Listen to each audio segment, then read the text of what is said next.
À 4 heures du matin, le 16 août 2025, 57 camions sont stoppés près de la frontière togolaise. Sous des sacs d'aide humanitaire, des armes, des roquettes et des missiles apparaissent pour une valeur an- annoncée de plus de 700 millions de dollars. Et l'opération bascule d'un contrôle routinier à une crise nationale. Que se serait-il passé si le convoi avait franchi la frontière et pourquoi ce moment place Ibrahim Traoré devant un test de souveraineté que le monde observe? Cette nuit-là, le destin du pays change de direction, sans bruit, mais pas sans coup. Ce récit ne porte pas seulement sur une interception spectaculaire, mais sur ce qu'elle révèle de la capacité réelle d'un État à se protéger face à des menaces transnationales organisées. En suivant le fil des faits connus, il devient possible de comprendre pourquoi cet épisode dépasse largement la question du trafic d'armes et touche directement à la souveraineté, à la crédibilité institutionnelle et à l'équilibre régional. Pour le lecteur, l'enjeu est clair.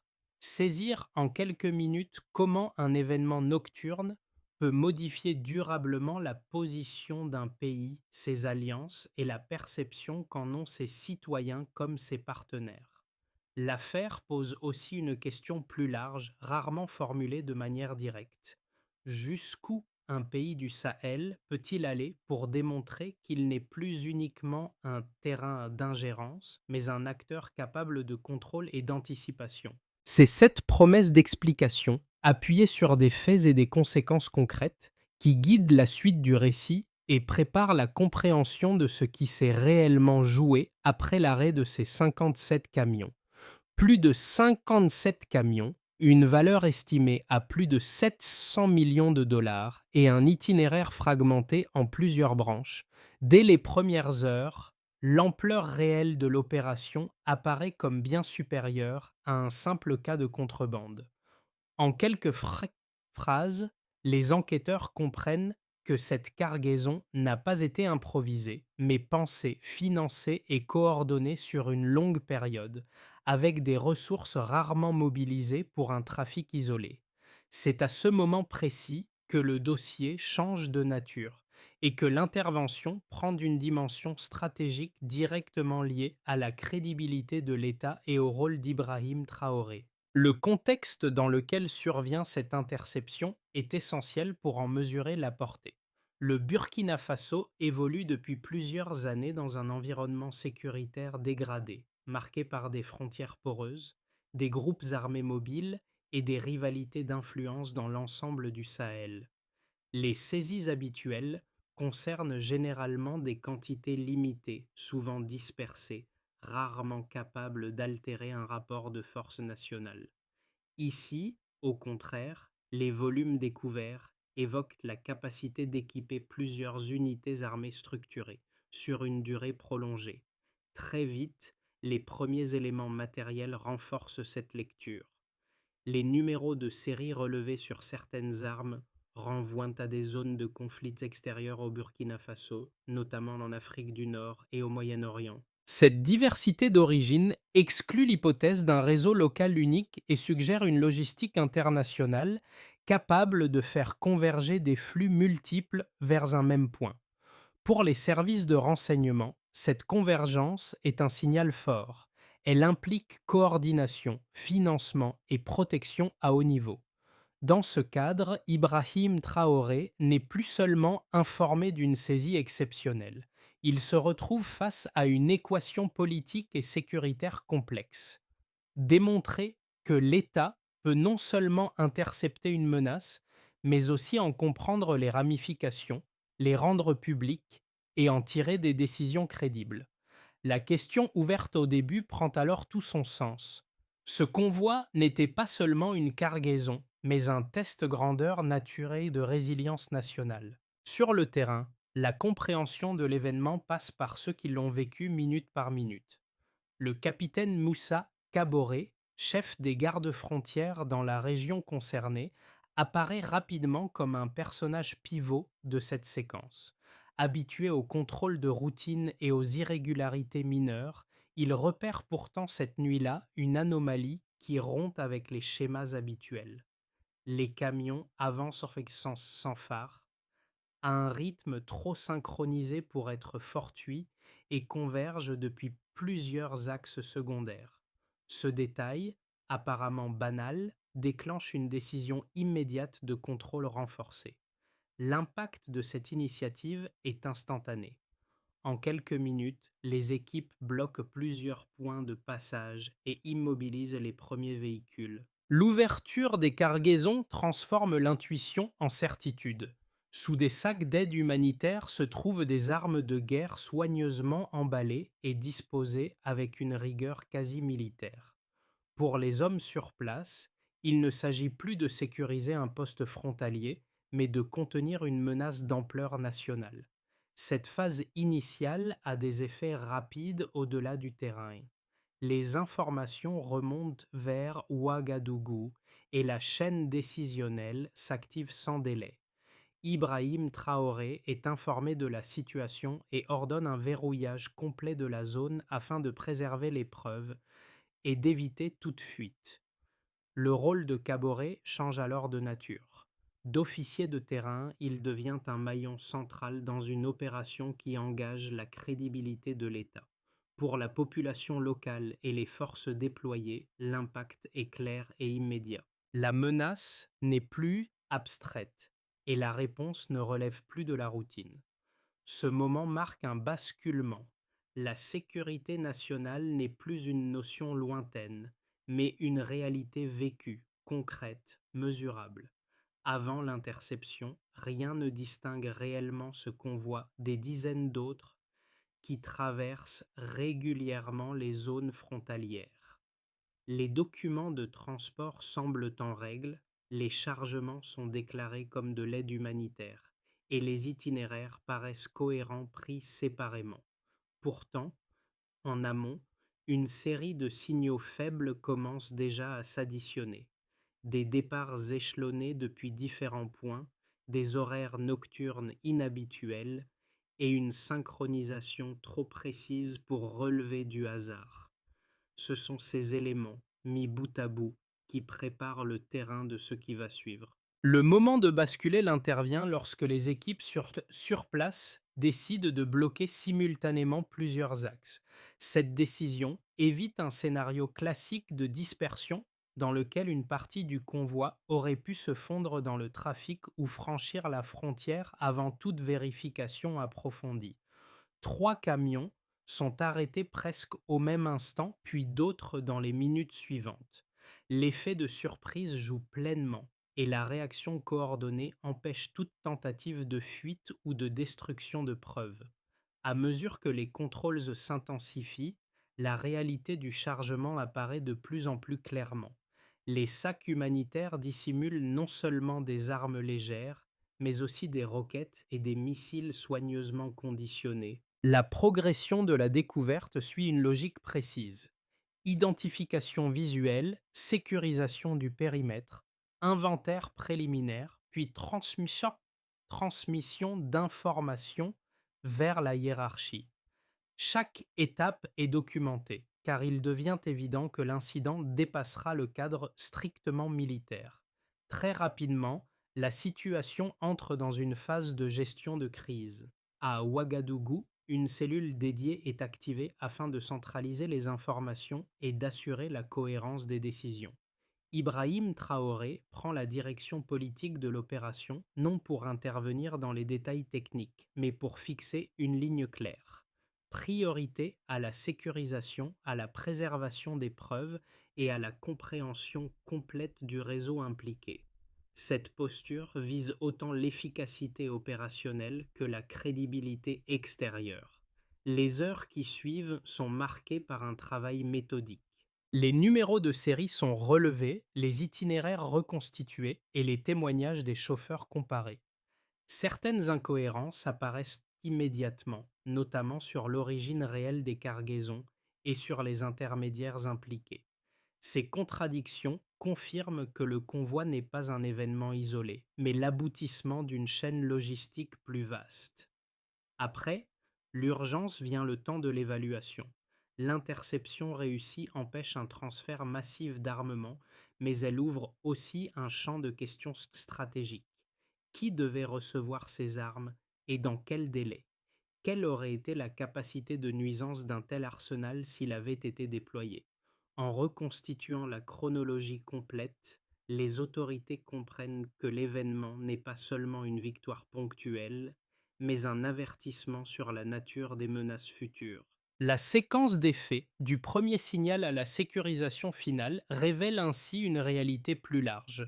La sécurité du pays se joue désormais autant dans l'anticipation que dans la réaction. Avant cette nuit-là, les interceptions d'armes réalisées aux frontières burkinabées concernaient le plus souvent des cargaisons limitées, parfois quelques dizaines ou centaines d'armes légères, rarement suffisantes pour modifier un équilibre sécuritaire national. Après l'arrêt du convoi du 16 août 2025, l'échelle change brutalement et les chiffres connus transforment une opération de sécurité en indicateur stratégique de première importance. Cette transition du marginal au massif constitue le cœur de la preuve quantitative. Le premier chiffre qui structure l'analyse est celui du volume total saisi. Les autorités parlent de 57 camions transportant un arsenal estimé à plus de 700 millions de dollars. Pris isolément, ce montant peut sembler abstrait. Rapporté aux capacités habituelles des groupes armés opérant dans la région, il correspond à un stock capable de soutenir des opérations prolongées, bien au-delà d'actions ponctuelles ou opportunistes. Il ne s'agit plus d'alimenter une cellule, mais de rendre possible une montée en puissance durable. Un second indicateur clé réside dans la composition de l'arsenal. Les premières analyses font état de plus de 25 000 fusils d'assaut AK-47, auxquels s'ajoutent des armes d'autres catégories et des équipements plus sophistiqués. Cette quantité dépasse largement les saisies cumulées observées sur plusieurs années dans certaines zones frontalières. En termes opérationnels, cela signifie la capacité d'équiper simultanément plusieurs unités structurées avec une homogénéité de matériel facilitant l'entraînement, la maintenance et l'usage coordonné. Le troisième chiffre, peut-être le plus révélateur, concerne les armes lourdes découvertes. Les enquêteurs évoquent plus de 400 missiles antiaériens, dont certains encore scellés. La présence d'un tel matériel change radicalement la nature de la menace. Contrairement aux armes légères, ces systèmes peuvent neutraliser des moyens aériens et restreindre la liberté de mouvement d'un État. Leur simple existence dans un circuit clandestin indique un niveau d'ambition incompatible avec un trafic de survie ou de profit immédiat. Ces données prennent tout leur sens lorsqu'elles sont mises en relation. Un volume massif, une standardisation des armes et l'introduction de capacités antiaériennes dessinent un scénario cohérent, la préparation d'un choc sécuritaire majeur. Pour les analystes, ce triptyque suffit à exclure l'hypothèse d'une accumulation accidentelle. Il implique planification, financement et protection sur une période prolongée, avec des relais capables d'assurer le transit sans interception jusqu'à ce point précis. C'est dans cette lecture chiffrée qu'intervient la dimension politique. Ibrahim Traoré ne peut pas se contenter d'une annonce symbolique ou d'une communication de crise. Les nombres imposent une réponse structurée car ils constituent des éléments vérifiables et comparables sur la scène internationale. Ils permettent de démontrer que l'État n'a pas seulement déjoué un trafic, mais empêché un basculement potentiel du rapport de force interne. Enfin, ces preuves quantitatives servent de point d'appui pour la suite de l'enquête. Les volumes et la valeur estimée rendent traçables les flux financiers, tout en réduisant le champ des acteurs capables de soutenir une telle opération. En ce sens, les chiffres ne sont pas seulement descriptifs, ils deviennent des outils d'orientation stratégique qui transforment une interception nocturne en un dossier central de sécurité nationale. Deux lectures opposées émergent rapidement autour de l'interception du convoi, et il est nécessaire de les exposer clairement pour comprendre la portée réelle de l'événement. La première, relayée par certains observateurs extérieurs, soutient que l'affaire aurait été amplifiée par les autorités burkinabées. Selon cette thèse, la mise en avant des chiffres et des images servirait avant tout à renforcer l'autorité politique interne, à souder l'opinion publique autour du pouvoir en place et à justifier un durcissement sécuritaire. Dans cette perspective, l'incident serait moins un tournant stratégique qu'un levier de communication. Cet argument mérite d'être pris au sérieux, car l'histoire récente de la région montre que les crises sécuritaires peuvent être instrumentalisées. Les fragilisés ont parfois intérêt à dramatiser une menace pour consolider leur légitimité, notamment face à des oppositions internes ou à des partenaires internationaux sceptiques. Vu sous cet angle, l'interception des camions pourrait être interprétée comme un épisode spectaculaire mais isolé, dont la portée serait avant tout politique. Cependant, lorsque cette lecture des sombres s'est confrontée aux éléments factuels disponibles, elle montre rapidement ses limites. Les volumes saisis, la diversité des armements et la présence de systèmes antiaériens dépassent ce qui est habituellement mobilisé dans des mises en scène de sécurité. La traçabilité des numéros de série, renvoyant à plusieurs zones de conflit distinctes, suppose des circuits d'approvisionnement complexes, difficiles à inventer ou à assembler artificiellement dans un délai court. De plus, la convergence de flux financiers internationaux, mise en évidence par les premières analyses, implique des acteurs disposant de capacités logistiques et financières élevées. Une seconde lecture, soutenue par plusieurs gouvernements et experts régionaux, considère au contraire l'opération comme une tentative réelle de déstabilisation. Dans cette hypothèse, le convoi n'est qu'un élément visible d'un dispositif plus large visant à modifier un rapport de force politique et sécuritaire. Les chiffres prennent une valeur probante. Ils décrivent non une exagération, mais un seuil critique au-delà duquel une action clandestine devient stratégique. C'est dans ce cadre que la position d'Ibrahim Traoré s'inscrit. La crédibilité de son gouvernement ne repose pas sur le récit seul, mais sur la cohérence entre les données, les réactions institutionnelles et les suites judiciaires engagées. En mettant à l'épreuve l'argument opposé par les faits disponibles, l'analyse tend vers une conclusion plus robuste. L'événement dépasse largement une opération de communication et s'apparente à une alerte majeure sur la nature des menaces contemporaines. Le basculement de compréhension intervient lorsque les enquêteurs découvrent un document numérique associé à l'un des acteurs du réseau, un plan structuré décrivant des étapes postérieures à l'acheminement des armes. Il ne s'agit plus seulement de déplacer du matériel, mais d'anticiper des décisions politiques, administratives et sécuritaires une fois l'équilibre interne modifié. Cette pièce change la lecture globale du dossier et relie logistique, temporalité et intention.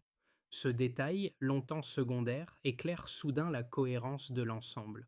Les volumes d'armes, la diversité des origines et la présence de systèmes antiaériens prennent un sens nouveau lorsqu'ils sont mis en relation avec un calendrier d'action projeté. L'opération ne visait pas une accumulation diffuse, mais la création rapide d'un rapport de force. La notion de complot cesse alors d'être rhétorique pour devenir opérationnelle. À ce stade, la responsabilité politique s'élargit. En rendant publiques certaines preuves, Ibrahim Traoré ne cherche pas uniquement à informer, mais à verrouiller le récit face aux tentatives de relativisation ou de désinformation. La transparence devient un outil défensif destiné à empêcher que l'événement soit requalifié ou dilué dans le doute. Cette décision marque un tournant stratégique. Le silence aurait laissé place à l'interprétation, la divulgation impose un cadre. La révélation centrale n'est donc pas un chiffre supplémentaire, mais un changement d'angle. Ce qui semblait être une interception réussie devient la prévention d'un scénario structuré. À partir de ce point, la question n'est plus de savoir si la menace était réelle, mais quelles conséquences concrètes découleront du fait qu'elle ait été stoppée à temps. Pour l'État burkinabé, la première conséquence est institutionnelle. L'interception du convoi impose une réévaluation complète des dispositifs de sécurité et de renseignement. Les procédures frontalières, longtemps conçues pour intercepter des flux modestes, sont désormais confrontées à la réalité de réseaux capables de mobiliser des volumes industriels. Cette prise de conscience entraîne un renforcement immédiat des contrôles, une centralisation accrue de l'information et une montée en compétence des unités chargées de l'analyse stratégique. Pour Ibrahim Traoré, l'enjeu est clair. Transformer une victoire tactique en crédibilité durable, mesurable dans le temps. Sur le plan économique, les effets sont plus ambivalents. À court terme, l'affaire génère des tensions avec certains partenaires extérieurs et alimente un climat d'incertitude autour des flux commerciaux et financiers. Cependant, cette même crise accélère une diversification des partenariats, notamment avec des acteurs prêts à coopérer sur des bases sécuritaires et industrielles nouvelles. La capacité du pays à absorber le choc et à maintenir ses activités clés devient un signal observé de près par les investisseurs et les partenaires régionaux. Pour les citoyens, les conséquences sont d'abord psychologiques et sociales. La diffusion des images du convoi saisi rend tangible une menace jusque-là abstraite. Dans les zones frontalières comme dans les centres urbains, l'événement renforce le sentiment que la sécurité nationale n'est pas une notion lointaine, mais un facteur direct de stabilité quotidienne. Cette perception nourrit un soutien accru aux forces de sécurité et, plus largement, aux institutions chargées de la protection du territoire. Elle s'accompagne aussi d'une attente plus forte, celle de résultats visibles et durables. Les entreprises et les acteurs économiques locaux se trouvent également concernés. Une interception de cette ampleur réduit le risque immédiat d'une déstabilisation violente qui aurait perturbé les chaînes d'approvisionnement, les transports et les marchés intérieurs. À moyen terme, elle incite cependant les opérateurs à intégrer davantage le facteur sécuritaire dans leurs décisions, qu'il s'agisse d'implantation, de logistique ou de partenariats transfrontaliers. La sécurité devient un paramètre économique à part entière. Enfin, au niveau régional, l'impact dépasse largement les frontières nationales. Les pays voisins, confrontés à des menaces similaires, observent l'événement comme un précédent. Des initiatives de coopération sécuritaire émergent, fondées sur l'échange d'informations et la coordination opérationnelle. Dans ce contexte, le Burkina Faso passe du statut de territoire vulnérable à celui d'acteur d'alerte, capable d'identifier et de stopper une menace structurée. Cette évolution redéfinit la place du pays dans l'architecture sécuritaire du Sahel et renforce la portée politique des décisions prises par Ibrahim Traoré. Ces conséquences, multiples et imbriquées, montrent que l'interception n'a pas seulement évité un danger immédiat, elle a déclenché une série de transformations concrètes dont les effets continueront de se déployer bien au-delà de la nuit du 16 août. À partir de l'interception du convoi, l'évolution du Burkina Faso peut être envisagée selon trois trajectoires plausibles, chacune dépendant des décisions politiques, sécuritaires et diplomatiques prises dans les mois suivants. Ces scénarios ne sont pas des prédictions, mais des cadres de lecture permettant d'anticiper les effets possibles d'un événement qui a déjà modifié les équilibres. Dans un scénario de base, la situation se stabilise progressivement. Les enquêtes suivent leur cours, les réseaux identifiés sont partiellement neutralisés et les dispositifs de sécurité renforcés réduisent le risque immédiat de récidive. Les relations diplomatiques restent tendues avec certains partenaires, sans rupture majeure, tandis que l'économie absorbe le choc grâce à une continuité des activités clés. Dans cette trajectoire, Ibrahim Traoré consolide une image de fermeté prudente, sans transformation radicale du positionnement international du pays. Un scénario plus favorable repose sur une exploitation stratégique de l'événement. L'interception devient un cas d'école régional, servant de base à une coopération sécuritaire renforcée avec les pays voisins. Le partage de renseignements, la coordination des contrôles et la mise en place de mécanismes communs réduisent la vulnérabilité collective. Sur le plan politique, le Burkina Faso gagne en crédibilité comme acteur capable d'anticipation et de transparence. Cette dynamique ouvre la voie à de nouveaux partenariats, non seulement sécuritaires, mais aussi économiques, renforçant l'autonomie décisionnelle du pays. Un troisième scénario, plus contraignant, envisage une réaction indirecte des acteurs affectés par l'échec du convoi. Pression diplomatique, restrictions économiques ciblées ou campagne de désinformation pourraient fragiliser l'environnement interne. Dans ce contexte, la cohésion sociale devient un facteur clé de résilience.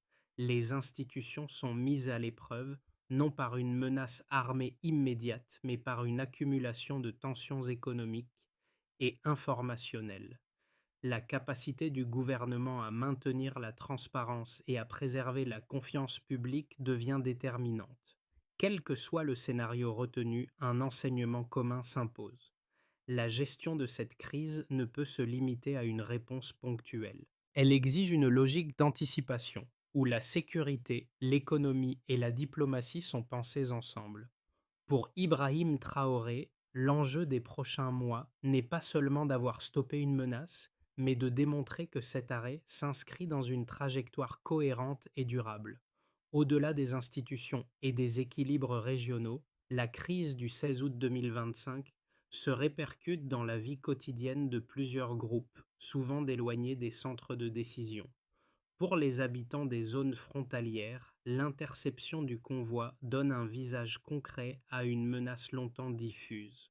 Ces populations vivent avec la circulation permanente de véhicules, de marchandises et d'hommes armés, sans toujours savoir ce qui se joue derrière ces flux.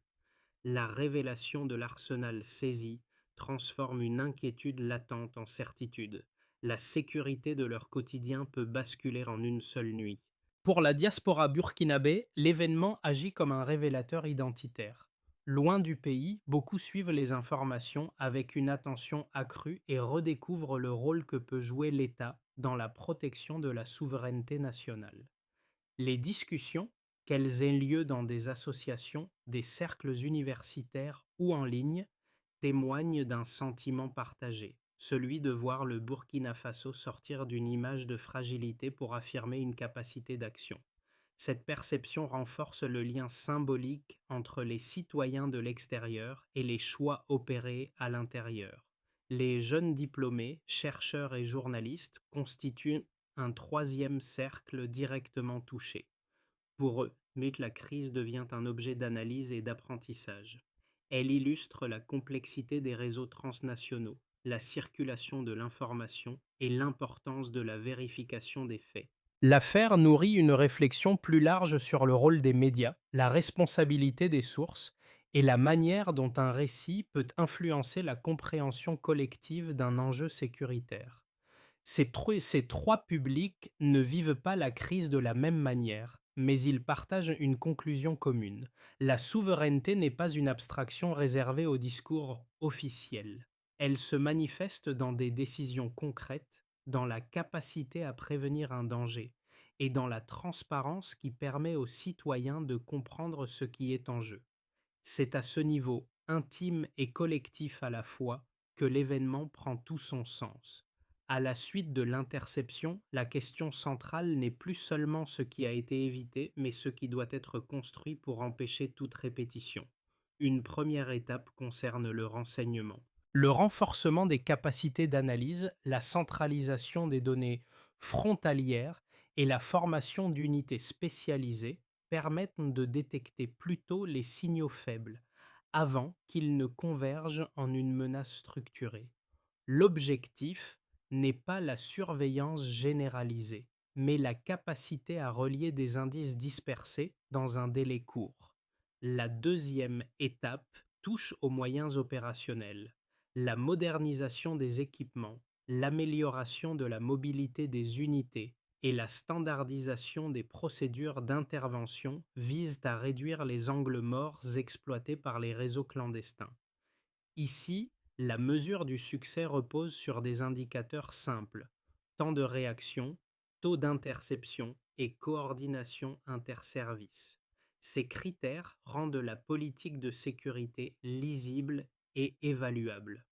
Un troisième axe concerne le cadre judiciaire. La création de pôles spécialisés dans les crimes transnationaux permet de traiter rapidement les dossiers complexes, d'éviter l'enlisement procédural et d'envoyer un signal clair aux acteurs impliqués. La rapidité et la transparence des décisions judiciaires deviennent alors des composantes essentielles de la dissuasion. La coopération régionale constitue un quatrième pilier. L'échange d'informations avec les pays voisins, la synchronisation de certaines opérations et la mise en commun d'analyses stratégiques réduisent l'effet de déplacement des menaces. Dans ce cadre, le Burkina Faso ne cherche pas à agir seul, mais à s'inscrire dans une logique collective de prévention. Enfin, la dimension politique et symbolique ne peut être ignorée. En assumant publiquement ses choix, Ibrahim Traoré inscrit la réponse sécuritaire dans une trajectoire de long terme. La feuille de route ne promet pas l'absence totale de risques, mais une capacité accrue à les contenir, à les comprendre et à y répondre de manière cohérente. L'image qui demeure après cette crise n'est pas celle des chiffres ou des cartes, mais celle d'un geste symbolique observé sur le terrain. Un fragment d'arme saisi, fondu puis transformé en objet utile, devient pour beaucoup le résumé silencieux de ce qui s'est joué. Ce métal, destiné à détruire, change de fonction et raconte une histoire de basculement, où une menace évitée se transforme en point d'appui pour l'avenir. Autour de ce symbole, les récits individuels se rejoignent.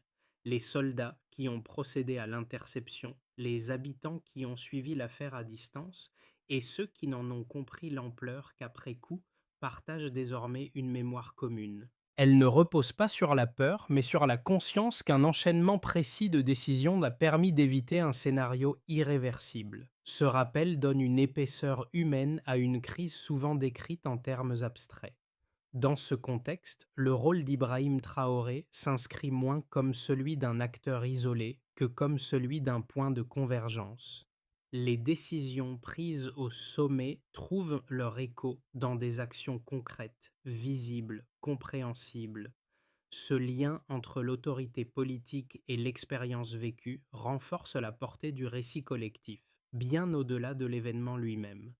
La conclusion émotionnelle ne cherche donc pas à magnifier une victoire, mais à fixer un repère. Elle rappelle qu'un pays peut transformer un moment de vulnérabilité en une référence partagée, à condition de relier les faits, les choix et les conséquences. C'est cette continuité, plus que l'épisode en lui-même, qui marque durablement les esprits. La crise du 16 août 2025 ne se referme pas avec la sécurisation du convoi. Elle laisse derrière elle une question ouverte, qui dépasse le cadre d'un événement précis et concerne l'avenir collectif. Ce qui a été évité cette nuit-là montre ce qu'un pays peut perdre, mais aussi ce qu'il peut préserver lorsqu'il choisit la vigilance, la coordination et la transparence comme principe directeur. Pour les citoyens, les observateurs extérieurs et les partenaires régionaux, l'enjeu n'est pas d'applaudir une réussite ponctuelle, mais d'en tirer des enseignements durables. Comment maintenir cette capacité d'anticipation dans le temps? Comment éviter que la routine ne dilue les leçons d'une crise majeure? Ces interrogations ne relèvent pas uniquement des décideurs, elles concernent l'ensemble de la société. Dans ce cadre, le rôle d'Ibrahim Traoré s'inscrit dans une dynamique plus large où la décision politique rencontre l'attention citoyenne. La sécurité ne se construit pas uniquement par des moyens militaires ou juridiques, mais aussi par la compréhension collective des risques et des choix opérés pour y faire face. Partager l'information, en débattre et la questionner devient une forme de participation civique. La réflexion reste donc ouverte. Ce qui s'est joué à l'aube de cette journée d'août pose une dernière question simple mais essentielle. Comment transformer un avertissement évité en une force durable pour l'avenir du pays et de la région?